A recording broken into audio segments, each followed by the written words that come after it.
Karbala की जंग, इसे अक्सर इतिहास की एक बेहद दुखद और दर्दनाक घटना के तौर पर याद किया जाता है। हाँ, एक तरफ हजारों की फौज, दूसरी तरफ सिर्फ 72 लोग। नतीजा तो जैसे पहले से ही तय था, लेकिन सवाल यह है कि क्या करबला की कहानी 10 मुहर्रम को इमाम हुसैन की शहादत के साथ खत्म हो गई, या असल कहानी वहीं से शुरू हुई?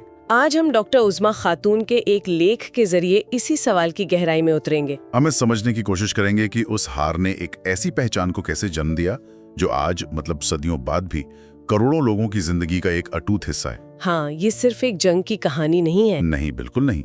ये एक विचार के जिंदा रहने की कहानी है। और ये कहानी जंग के मैदान से नहीं बल्कि कैदियों के काफिले से शुरू होती है। ये उन बचे हुए लोगों की कहानी है जिन्होंने एक पैगाम को जिंदा रखा। उन विचारों की कहानी है जिनसे नई शाखाएं जन्मी और उस विरासत की जिसका असर आज भी दिखता है। चलिए इस सफर को शुरू से समझते हैं। जरूर। तो जंग खत्म हुई, इमाम हुसैन और उनके साथी शहीद हो गए।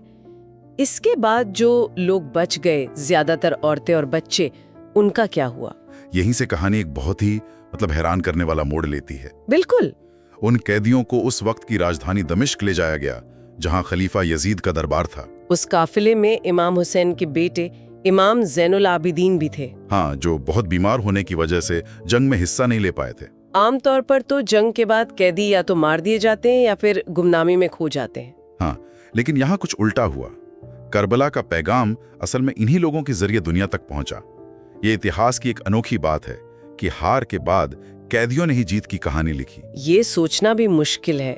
एक तरफ एक बादशाह अपनी पूरी ताकत और शान और शौकत के साथ, और दूसरी तरफ जंग हारे हुए, जंजीरों में जकड़े हुए कैदी। एक भाषण से हुकूमत की नींव कैसे हिल सकती है? इमाम हुसैन की बहन ज़ैनब ने ऐसा क्या कह दिया था? उन्होंने यजीद की सबसे बड़ी ताकत यानी उसकी नैतिक सत्ता पर ही सवाल उठा दिया। उसकी लेजिटिमेसी पर ही। एग्जैक्टली।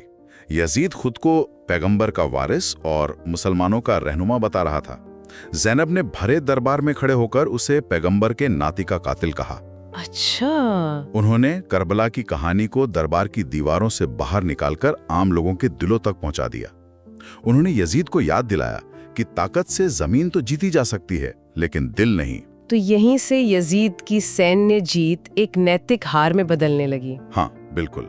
वो पैगाम था कि असली जीत शहादत में है, जुल्म में नहीं। उन्होंने नैरेटिव ही बदल दिया। जंग के मैदान की हार को एक नैतिक जीत में तब्दील कर दिया। बिल्कुल। लेकिन जब ये लोग कैद से छूटकर मदीना वापस आए तब क्या हुआ? क्या उन्होंने बदला लेने की कोशिश की? यही कहानी का दूसरा अहम मोड़ है। जब ये लोग मदीना लौटे तो माहौल में गुस्सा और गम था। जाहिर है, जो आज भी शिया समुदाय के लिए एक बहुत बड़ा रूहानी मार्गदर्शन का स्रोत है। बिल्कुल। उन्होंने करबला की याद को मातम और दुआओं के जरिए जिंदा रखा। ये एक तरह का खामोश प्रतिरोध था। तलवार से नहीं, बल्कि अपने अल्फाज और आंसुओं से। हाँ, उन्होंने उसी से क्रांति की नींव रखी। मुझे यहाँ एक विरोधाभास दिख रहा है। एक तरफ इमाम ज़ैनुल आबिदीन सब्र और इबादत का रास्ता चुन रहे हैं, लेकिन क्या हर कोई इस रास्ते से सहमत था? नहीं, बिल्कुल नहीं। यकीनन कुछ लोग ऐसे भी होंगे जो कहते होंगे कि जुल्म का जवाब तलवार से देना चाहिए। आपने बिल्कुल सही नुक्ता पकड़ा है। करबला के बाद हमें 3 अलग अलग रास्ते दिखते हैं, और ये रास्ते ही शिया इस्लाम के अंदर की अलग अलग शाखाओं की बुनियाद बने। अच्छा। पहला रास्ता तो इमाम ज़ैनुल आबिदीन का था, सब्र का। लेकिन कई साल बाद उनके ही बेटे इमाम ज़ैद इब्न अली ने दूसरा रास्ता चुना, तलवार का रास्ता। हाँ, उन्होंने कहा कि जालिम हुकूमत के सामने खामोश नहीं बैठा जा सकता, और उन्होंने उमैया सल्तनत, जो उस वक्त की सुपर पावर थी, के खिलाफ तलवार उठा ली। और इसका नतीजा क्या हुआ? अफसोस, इतिहास ने खुद को दोहराया। कूफा के लोगों ने, जिन्होंने पहले वफादारी का वादा किया था, एक बार फिर धोखा दिया। तो इमाम ज़ैद भी शहीद हो गए। जी, लेकिन उनकी शहादत बेकार नहीं गई। उनकी कुर्बानी से शिया मजहब की ज़ैदी शाखा की शुरुआत हुई। अच्छा, तो ज़ैदी शाखा यहीं से शुरू हुई? हाँ, ज़ैदी मानते थे कि इमाम कोई भी नेक और बहादुर शख्स बन सकता है जो पैगंबर के वंश से हो और जुल्म के खिलाफ आवाज उठाए। इमामत विरासत में नहीं बल्कि काबिलियत से मिलनी चाहिए। बिल्कुल। ये उस दौर के लिए एक बहुत अलग और कह सकते हैं क्रांतिकारी सोच थी। तो एक रास्ता सब्र का, दूसरा तलवार का, तीसरा रास्ता क्या था? तीसरा रास्ता था इल्म यानी ज्ञान का। ये रास्ता अपनाया इमाम जाफर अल सादिक ने, जो इमाम ज़ैनुल आबिदीन के पोते थे। अच्छा। वो एक ऐसे दौर में थे जब उमैया खिलाफत कमजोर हो रही थी और एक नई ताकत अब्बासी उभर रही थी। तो इस राजनीतिक उथल-पुथल के बीच उन्होंने जंग या सियासत से दूरी बना ली। हाँ बिल्कुल, उन्होंने अपना पूरा ध्यान शिया मान्यताओं को एक साफ सुथरे ढांचे में ढालने पर लगाया। उन्होंने कानून, हदीस और धर्मशास्त्र की बुनियाद रखी। उनकी इल्मी हैसियत तो बहुत बड़ी थी, है ना? सुन्नी और शिया दोनों उनकी इज्जत करते हैं। बहुत ज्यादा।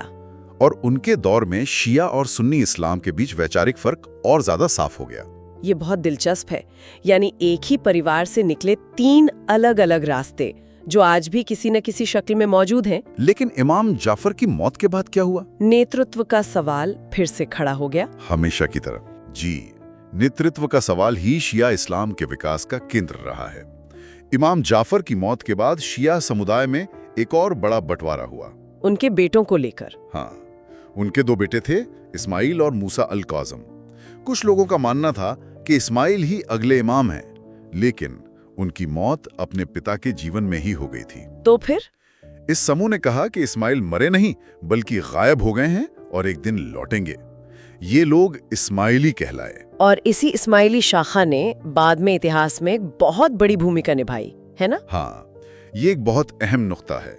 इस्माइली शाखा ने एक जबरदस्त राजनीतिक कामयाबी हासिल की। उन्होंने उत्तरी अमेरिका और मिस्र में एक शानदार फातिमी खिलाफत की बुनियाद रखी, जो उस दौर की एक सुपर पावर थी और जिसकी सरहदें यरूशलेम तक फैली हुई थी। ये दिखाता है कि एक धार्मिक विचार कैसे एक विशाल साम्राज्य की नींव बन सकता है। तो अगर एक समूह इस्माइल को अपना इमाम मान रहा था, जाहिर है कि कुछ लोग इससे सहमत नहीं होंगे। उस दूसरे समूह की कहानी क्या थी? वे आज कहाँ है? दूसरा और बड़ा समूह मानता था कि इस्माइल की मौत के बाद उनके भाई मूसा अल काजिम ही सही इमाम हैं। अच्छा। इसी सिलसिले से 12 इमामी शिया परंपरा की शुरुआत हुई, जो आज दुनिया में शियाओं की सबसे बड़ी आबादी है। और ये मानते हैं कि इमामों की एक अटूट कड़ी है। हाँ, जो 12वें इमाम मोहम्मद अल मेहदी पर आकर खत्म होती है। उनका अकीदा है कि आखिरी इमाम गायब हैं और कयामत से पहले दुनिया में इंसाफ कायम करने के लिए वापस लौटेंगे। दुनिया के ज्यादातर शिया आज इसी इमामिया परंपरा को मानते हैं। जी बिल्कुल। चलिए अब थोड़ा जूम आउट करके उस दौर की बड़ी राजनीतिक तस्वीर को समझते हैं। करबला के बाद सिर्फ अहले बैत यानी पैगंबर का परिवार ही नहीं, बल्कि और भी ताकतें उमैया हुकूमत को चुनौती दे रही थीं। हाँ, उस वक्त इस्लामी दुनिया में एक बड़ा भूचाल आया हुआ था। मक्का में अब्दुल्ला इब्न जुबैर ने भी तो यजीद को मानने से इनकार कर दिया था। बिल्कुल, उन्होंने खुद को खलीफा घोषित कर दिया था। इसके जवाब में उमैया फौज ने पहले मदीना में हर्रा की लड़ाई में भयानक कत्लेआम किया और फिर मक्का पर घेरा डाल दिया। और उस घेराबंदी में काबा को भी नुकसान पहुंचाया गया था। हाँ, जो दुनिया भर के मुसलमानों के लिए एक बहुत बड़ी और दुखद घटना थी।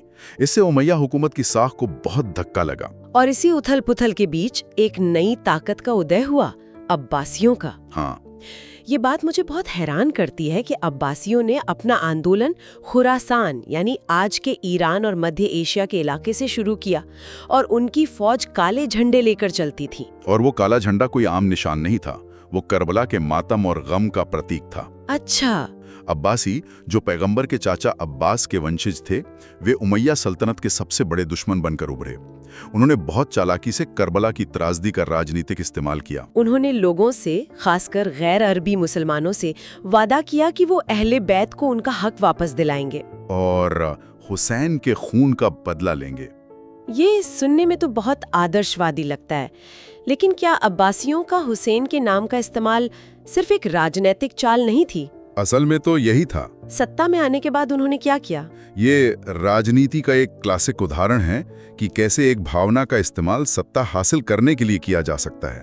सत्ता में आने के बाद अब्बासियों ने अहले बैत से किए अपने सारे वादे भुला दिए। मतलब उन्होंने भी वही किया जो उमैया करते थे। हाँ, उन्होंने अली के वंशजों, जिनमें कई इमाम भी शामिल थे, को या तो जेल में डाल दिया, जहर दे दिया या नजरबंद रखा।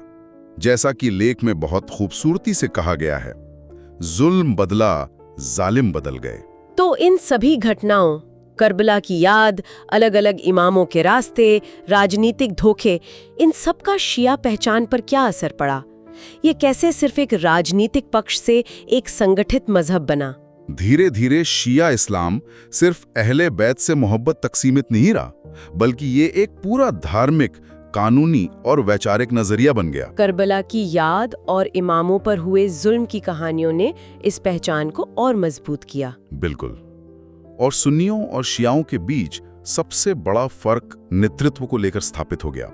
इसे कैसे समझ सकते हैं? इसे ऐसे समझ सकते हैं, सुन्नी नजरिया एक तरह से गणतांत्रिक है, जहां समुदाय अपना नेता यानी खलीफा चुनता है, जबकि शिया नजरिया एक दैवी अधिकार जैसा है। हाँ, जहां नेतृत्व पैगंबर के परिवार में ही रहना तय है और इमाम को अल्लाह चुनता है, इंसान नहीं। और फिर इतिहास में एक बहुत बड़ा मोड़ आया। शिया इस्लाम, जो सदियों तक एक विपक्षी और अक्सर दबाई जाने वाली आवाज रहा था, एक बड़ी सल्तनत का राजकीय धर्म बन गया। हाँ, ये एक जबरदस्त बदलाव रहा होगा। बिल्कुल, ये एक गेम चेंजर था। 1501 में ईरान में सफवी सल्तनत की शुरुआत हुई। एक 14 साल के लड़के इस्माइल आई ने बादशाह बनते ही शिया इस्लाम को ईरान का राज्य धर्म घोषित कर दिया। ये एक बहुत ही साहसिक कदम रहा होगा, क्योंकि उस समय ईरान की ज्यादातर आबादी सुन्नी थी। बहुत जोखिम भरा। इस दौर में शिया उलेमा यानी धार्मिक विद्वान बहुत ताकतवर हो गए। उन्होंने न सिर्फ धर्म बल्कि तालीम, कानून और अदालतों के कामकाज में भी अहम भूमिका निभाए। और एक और दिलचस्प बात यह हुई कि शिया उलेमा ने सरकार से एक तरह की आजादी हासिल कर ली। हाँ, जो आज भी ईरान की राजनीति में दिखाई देती है। तो करबला की ये कहानी, जो एक छोटी सी जगह पर एक दिन में घटित हुई थी, सदियों बाद आज के दौर में इतनी प्रासंगिक क्यों है? ये सिर्फ इतिहास का एक पन्ना क्यों नहीं बन गई? इसकी सबसे ताकतवर मिसाल 1979 की ईरानी क्रांति है। आयतुल्लाह खुमैनी ने इमाम हुसैन के प्रतिरोध की मिसाल देकर ही करोड़ों लोगों को शाह की तानाशाही हुकूमत के खिलाफ खड़ा कर दिया था। उन्होंने करबला के प्रतीकों का इस्तेमाल किया, शहादत, जुल्म के खिलाफ खड़े होना, सच्चाई के लिए लड़ना और एक जालिम बादशाह को चुनौती देना। ये दिखाता है कि ये कहानी सिर्फ मातम करने के लिए नहीं है, बल्कि जुल्म के खिलाफ प्रेरणा लेने के लिए भी है। एक विचारक अली शरीयती का एक बहुत मशहूर कॉल है, हर दिन आशुरा है, हर जमीन करबला है। इसका मतलब क्या है? इसका सीधा मतलब है कि सच्चाई और नाइंसाफी की जंग किसी एक दिन या किसी एक जगह पर खत्म नहीं हुई थी। ये जंग हर दौर में और हर जगह जारी रहती है। बिल्कुल, हर इंसान की जिंदगी में ऐसे पल आते हैं जब उसे ये तय करना होता है कि वो हक के साथ खड़ा है या नाइंसाफी के साथ। उसे चुनना होता है कि वो हुसैन के रास्ते पे है या यजीद के। हाँ, और यही इस कहानी को एक खास समुदाय से निकालकर पूरी इंसानियत की कहानी बना देता है। तो यही करबला की सबसे गहरी विरासत है। हाँ, ये हमें सिखाती है कि असली जीत जिंदा बच जाने या जंग जीत लेने में नहीं है, बल्कि हक के लिए खड़े होने में है, चाहे इसके लिए जान ही क्यों ना देनी पड़े। ये विचार के ताकत अगर हक और इंसाफ के बिना हो तो वो खोखली और बेकार है। यही करबला का सबसे गहरा संदेश है। ये सिर्फ शियाओं के लिए नहीं, बल्कि हर उस इंसान के लिए है जो इंसाफ और सच्चाई में यकीन रखता है। तो करबला सिर्फ मातम और आंसुओं की कहानी नहीं, बल्कि पहचान, प्रतिरोध और उम्मीद की एक ऐसी यात्रा है जो एक हार से शुरू हुई और आज दुनिया के एक बड़े हिस्से की सोच और पहचान को शक्ल दे रही है। बिल्कुल, इमाम हुसैन की शहादत ने एक ऐसा जज्बा पैदा किया जो मिटाया नहीं जा सका। इसने एक विचार को जन्म दिया जो आज भी इंसाफ चाहने वालों के दिलों में जिंदा है। स्रोत में एक पंक्ति है कि करबला की रूह ने गूंगे लोगों को आवाज दी। सोचने वाली बात यह है कि इतिहास में ऐसी कौन सी और घटनाएं हैं जहां एक बड़ी हार या त्रासदी ने एक विचार को हमेशा के लिए अमर बना दिया हो। कहां-कहां जुल्म के खिलाफ एक शहादत एक पूरे समुदाय या एक पूरी क्रांति की आवाज बन गई।